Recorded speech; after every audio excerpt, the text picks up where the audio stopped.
You are top 3 streamer for 2025. Wait, that's confusing. I didn't get nominated for any awards this year. That's weird. Top 10 channels from the USA by hours watched in 2025. I'm number 3. That's so strange. Perhaps I should have never criticized Israel and become an unbrand friendly content creator almost magically overnight due to a lot of major advertisers on this platform despising me.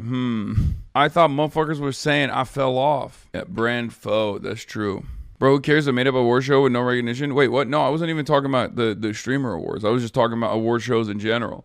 Every single fucking year, I've been a top content creator on this platform by numbers, whatever, right? And I have gotten nominated. I thought it was just rumors. No, I wasn't even talking about Cutie. Do not misunderstand me. Because there's a shit ton of award shows that happen in this year, in this part of the year. I was not talking about the streamer awards. Because, I mean, I got nominated last year for the streamer awards. That's not what I was saying at all. What I'm saying is, for the last 2 years, all of the big award shows, like all the other professional award shows, dog, they're going to run with that narrative. You got to clarify this community hates Cutie now. I mean, I am. I'm currently in the process of explaining it. The Cutie one is fan voted. All of the mainstream media award shows that used to always give like nominations, recognition to some of the top content creators in the last 2 years, post October 7, gone. You never asked us to brigade/mass vote for you anyway for Cutie's one? Yes, I did. Also, I did do that, but that's besides the point. I am washed. Hasan catching a crazy stray in the New Yorker. What is this? With or without Carlson's help? Nick Fuentes is not just another alt-right boogeyman. With or without Carlson's help, unlike the leftist streamer Hasan Piker, who usually wears tank tops and streams in bad lighting from a messy room, Fuentes presents himself as a throwback. Hey, yo, what? Brother, I'm getting hit on every side today. The New Yorker, Cameron Kasky. What the fuck's going on? Hey, yo, chill. Excuse me. They called your shit cluttered? Yeah. Little does the New Yorker know. Now we're buttoned up. We're in Hong Kong. We're in China, baby. We're in fucking China, baby. Look at how not messy this room is. And it's because it's a hotel room. I've just been in hotel rooms for the past fucking month, it feels like, even though it's been like two weeks. New York Post gave you a shout out in their Fuentes hit. Lamau, read the first 3 paragraphs. It's tempting to think that young leftists who flock to streamer Hasan Piker and edgelords who listen to podcasts and Nick Fuentes are 2 sides of the same coin. Both are radical influencers who are pulling boys to the fanatical edges of their side of the political spectrum. But while Piker's far-left fans swap radical ideas about socialism and Israel on message boards, echoing the streamer's disturbing rhetoric, Fuentes fans seem to be up to something quite different. The Groypers, as they are known, who venerate Fuentes, appear far more interested in posting the most offensive memes possible than engaging in actual political discourse.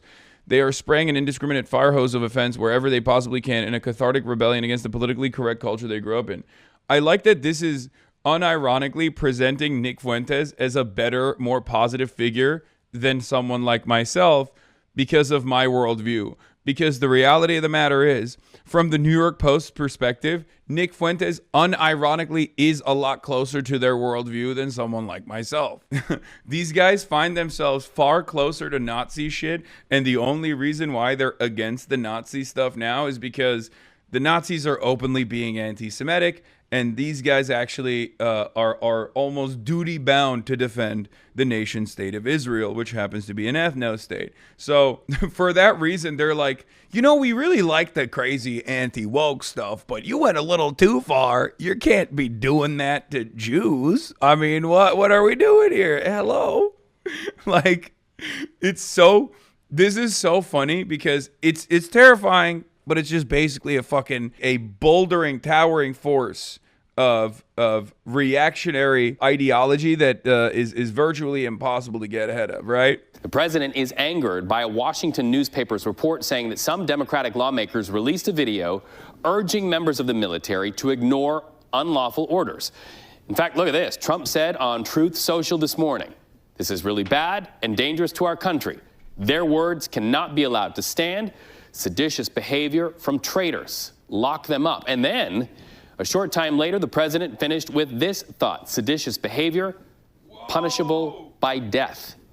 Heavy words there. This is so psychotic. This is worse than your Rick Scott take. Yeah, he's the president. Of course it's worse. When the president says something, it's basically seen as like a decree. So yeah, everything he fucking says of this sort is automatically going to be worse than that. He says seditious behavior is punishable by death. It is. What did he say that was a lie? And what names did he name? Seditious behavior punishable by death when it's directed at the Democratic Party for saying a correct statement about how the military has an obligation to not follow illegal rules. That's the problem.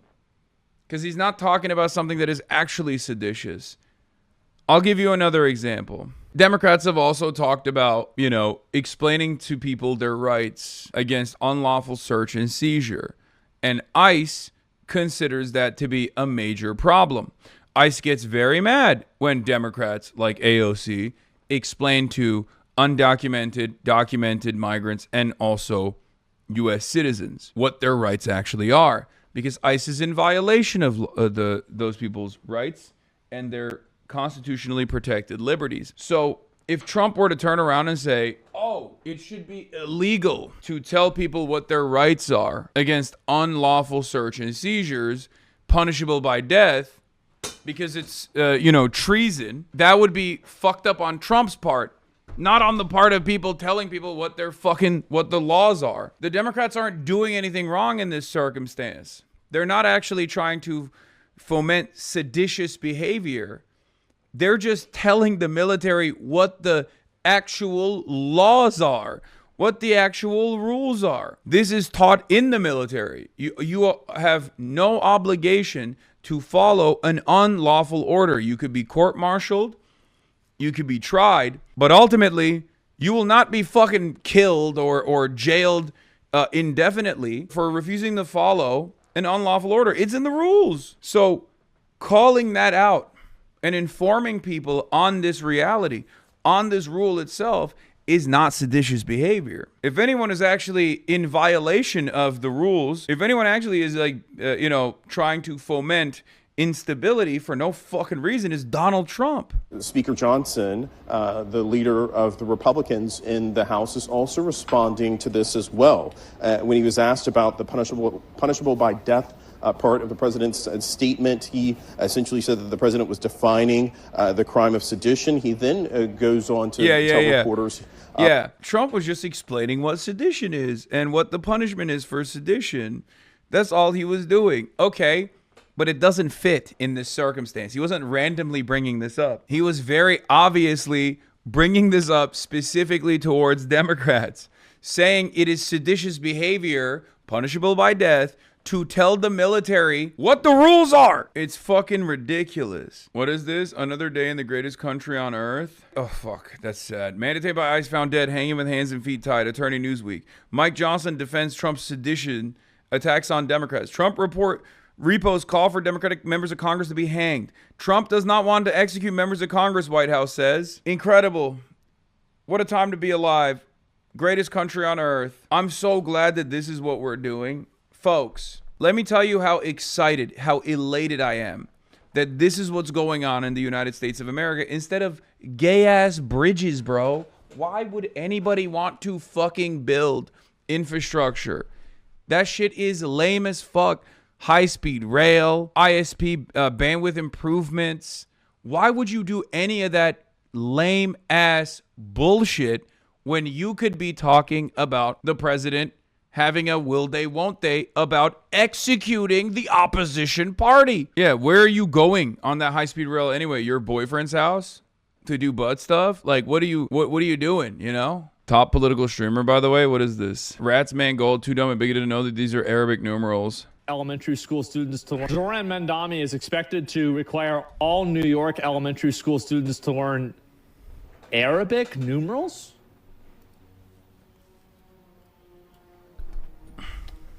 This is happening faster than I thought.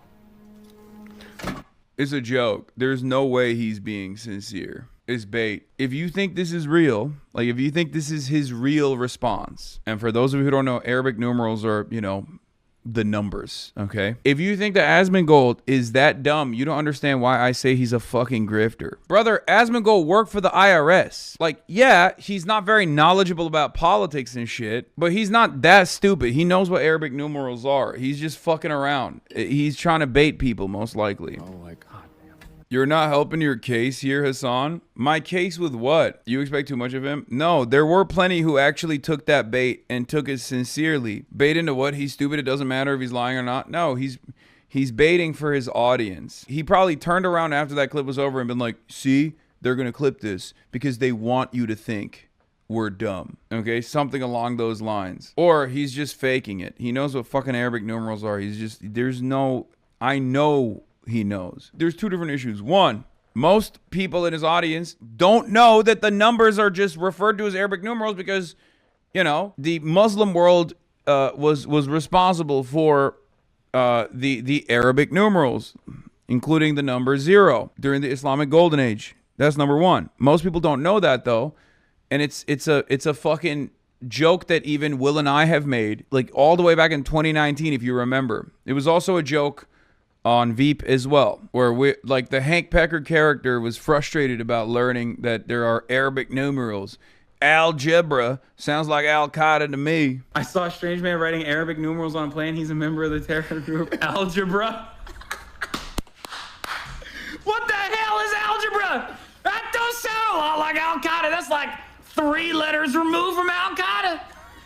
We got ISIS. We got Al-Qaeda. We got algebra. Yeah. Algebra? Yeah, you can't. We got Al Jazeera. Yeah, they tried to sneak that by us, brothers. They tried to sneak that by us. They said, hey, algebra is okay. They put it in our schools? God damn it. The only long dividing I'm gonna do is by putting up a wall between the United States and Mexico, baby. Yeah, the term algebra comes from the Arabic word al-jabr, which means the reunion of broken parts. To be fair, if the roles were reversed, he would just roll with the cut clip version of what you said and pretend it was real. Yeah, well, I'm not fucking HASAN, so I'm not gonna do that. I don't give a shit. Initially, we already joked about this on the sub, but now they're already falling for it. You know, things are bad when you can't tell if this is real or a joke. Dear God, it's real, isn't it? Former HASAN viewer here. I actually found you via him. I'm familiar with the sense of humor. Trust me, he knows. He's legit just joking around and trolling, baiting even. Yeah, that's my read too. But the reason why that's also stupid bait, for the record, is because it's just like the water thing. Like him chasing water with a Dr. Pepper, or him drinking water and going, ugh. I don't think he realizes that people see that and go, oh no, that's real. Because he looks the part. So just like with the you know, dumb, hateful grifter persona that he has, I mean, which is his entire output anyway, people are not going to look at that and be like, oh, he's probably baiting. People are going to look at that and be like, look at this fucking moronic right-winger. So I think it backfires when you do shit like that, especially because it's paired up with real things that he does. Like if I were to be like, oh, I hate water, I have to chase it with soda or something, people will probably be like, oh, he's joking.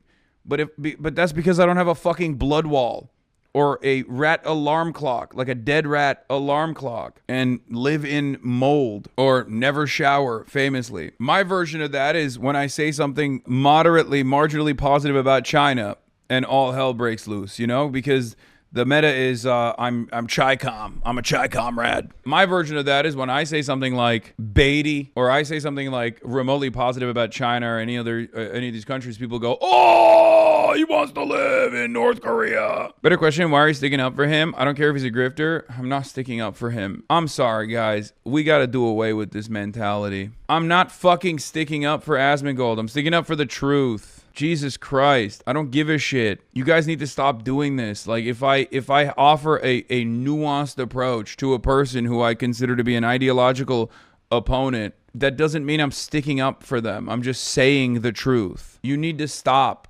with that. I don't like that. I don't like that at all. There's a very annoying tendency that people have on the internet. This is not a defense of HASAN at all. Yeah, I mean, this is a real state of affairs. So most Americans say Arabic numerals should not be taught in schools. Finds survey.